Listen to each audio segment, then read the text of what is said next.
Mēs esam katras klīnikas galvenā sirds. Ir tā centrāla vieta, kur viss tas notiek. Šī ir operācijas zāle. Viss ir diezgan moderni, diezgan skaisti. Es vispār esmu ļoti apmierināts, ļoti patīk.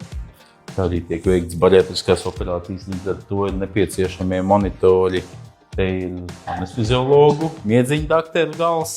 Te ir dažādas ierīces, ūdu piededzināšanām, atdalīšanām, tādām jau smalkākām lietām.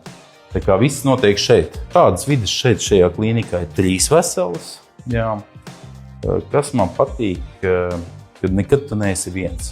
Tomēr tev ir kāds kolēģis blakus zālē vai kur. Operācijā piedalās māsu palīgs. Tālāk māsa ir instrumentu māsa, jeb operācija māsa. Tad ir māsa asistents, kas tiešā veidā palīdz operācijā. Tad ir anesteziologs, protams, kurš dod miedziņu. Māsa anestēziste, kas ir anesteziologa māsa, kas palīdz. Ķirurgs. 6 vienlaicīgi šeit esam, 5 līdz 6.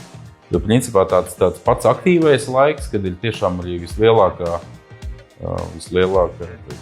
plūsma tieši tumšie, drēgnie mēneši.